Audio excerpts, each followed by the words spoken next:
Welcome! It's Facts You Don't Know. If it's your first time here and you want to find out new facts that will definitely make you smarter and more, and first make sure to subscribe and activate the notification bell so you don't miss anything. Emma and Justin Cotillard are a newlywed UK couple. The two are about to go on their honeymoon and are in seventh heaven. Right now, nobody can know about the hellish journey they're about to undertake. One morning during the honeymoon, Justin's behavior had shaken his wife deeply. He woke up and yelled at me that I should leave the room, Emma recalls.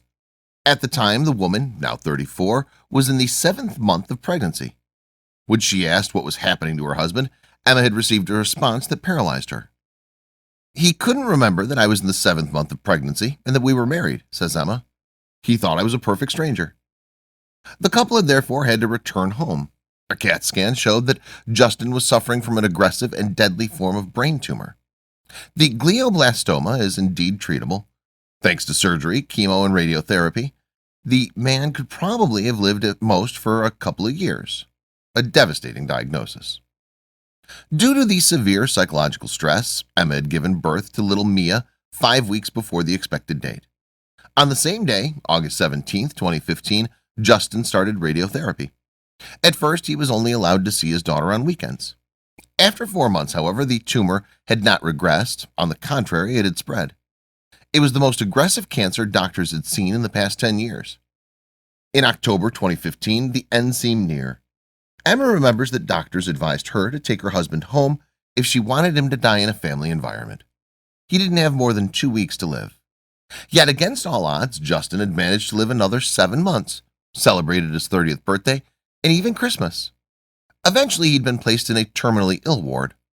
They were all convinced that his time had come, but Justin didn't want to know. It was as if he was waiting for something, and Emma knew what it was. Justin wanted to see his daughter once again. For 2 days, he had not been allowed, since the little girl had chickenpox. The staff had decided to turn a blind eye, considering the man's condition.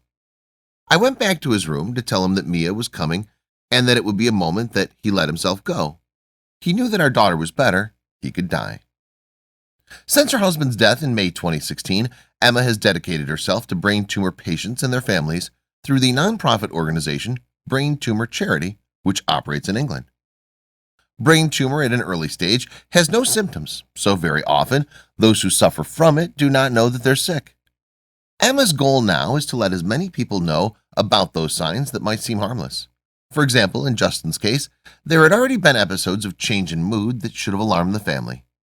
He had strange behavior, often walking up and down or in circles. He was unpredictable. They all thought it was the stress of the wedding preparations, even though all the guests had noticed that something was wrong. Nobody thought it could be a tumor, and Emma had noticed another detail after his death. Looking at the photos of the wedding day, it's visible that on the right side of the face is limp. Emma has decided to share her story to invite people to consult a doctor when such signs are present. In many cases, brain cancer can be cured if detected in time.